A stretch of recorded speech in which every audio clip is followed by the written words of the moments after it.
The Conservative approach in this election to gender and biological sex is to focus on athletics, which seems a little trite in a way.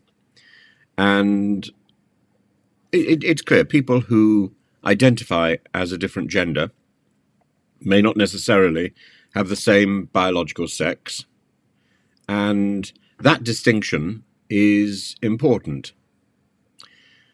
On the basis of that, the Conservatives have suggested that different sports categories based on sex, due to biological differences between individuals, is more efficacious than using their gender identity alone.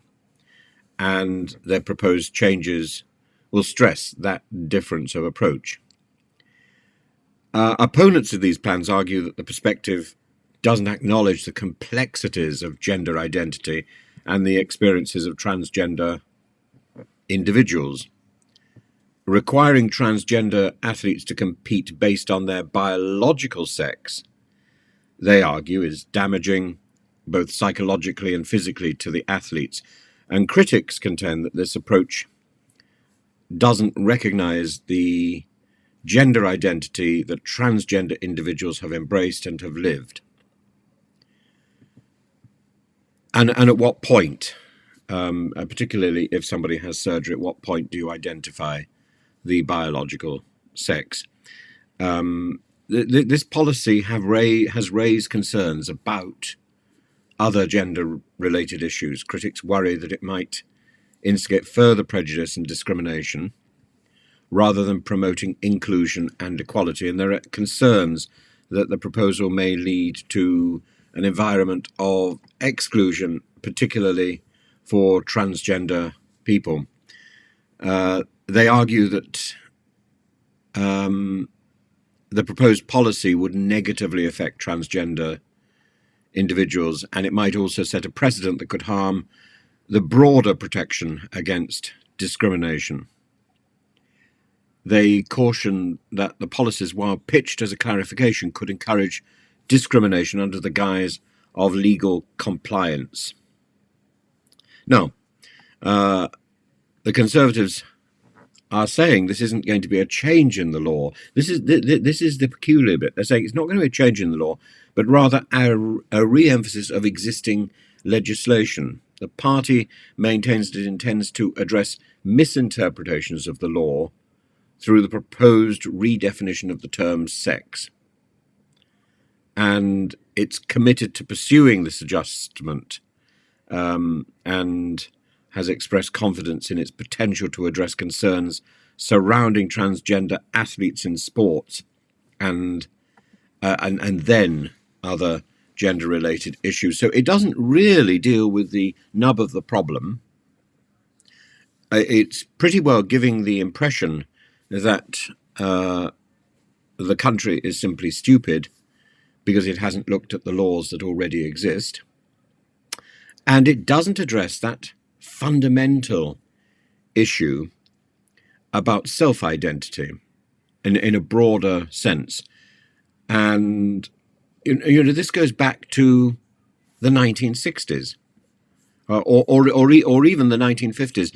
The milestones in transgender rights and legislation, going back to 1975 and the transsexual women in Minnesota. It's Time, Minnesota, if you remember, the 1940s, 1950s. Some of the earliest pioneers in the transgender movement were active in the years immediately following World War II, and some of the great heroes of World War II, like Jan Morris, for example, and Bridget Brophy is another.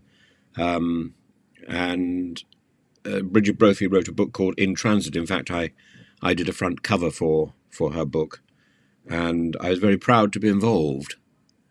And the beginning of that book deals with exactly the issues which are at the forefront at the moment today. Which lavatory does somebody use? It comes down to that fundamental. And I don't think the clarification that the government is trying to put out deals with the issues which were first raised, more than half a century ago, and we still haven't got to grips with them.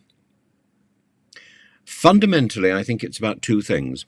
The first thing is about the law, and the law is vague, and the Conservatives are quite right to talk about clarification, but I don't think it's about clarification. I think it's about redrafting existing laws and refining new laws, and because the transgender issue covers so much, that there will have to be tinkering with quite a lot of laws in order to sort it out.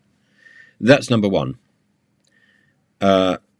Legal assurances and legal certainty needs to be there, both for transgender people and for women who feel threatened by the possibility that there may be men using their facilities, whether these are loos or prisons or hospitals, safe spaces. But the second issue is about kindness. And for me, this goes back to something that I learnt when I was an undergraduate in Oxford, and my tutor, who was a wonderful man called Callistos Ware, Bishop Callistos Ware, later Metropolitan Callistos Ware, and he talked about the rules regarding Lent. And he talked about the severity of the rules. And yet he was at a dinner in Pembroke College, and at dinner during Lent he was given a plate of fish, and he tucked into it, and the person next to him leant over and said, "Excuse me, Bishop Callistos, surely that is a fish, and you're not a..." Actually, I've got the subject wrong. No, it wasn't a fish. It was duck. That was it. It was duck. Oh my goodness, duck. It was duck. Anyway, he was given this plate of duck, and this woman leant forward and said, "Excuse me, surely this is duck, and you're not allowed to eat this during Lent." And he said, "Well, given that it swims in water, we may assume it to be a fish." But later on, when we were discussing this topic, he said, the acceptance and the giving of hospitality is about kindness, and kindness overrules all laws. And that was his principle in practice and in theory. Kindness overrules all law. Legis plenitudo caritas. And I think it's a good principle. And we need to accommodate people, all people.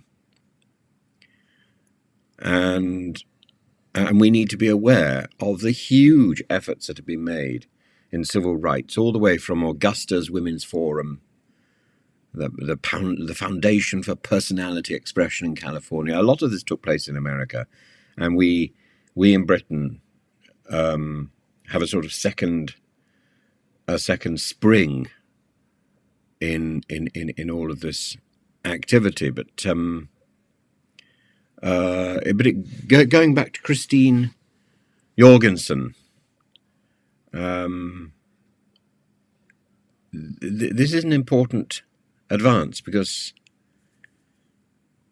our instinct must be kindness and accommodation, rather than exclusion and hostility.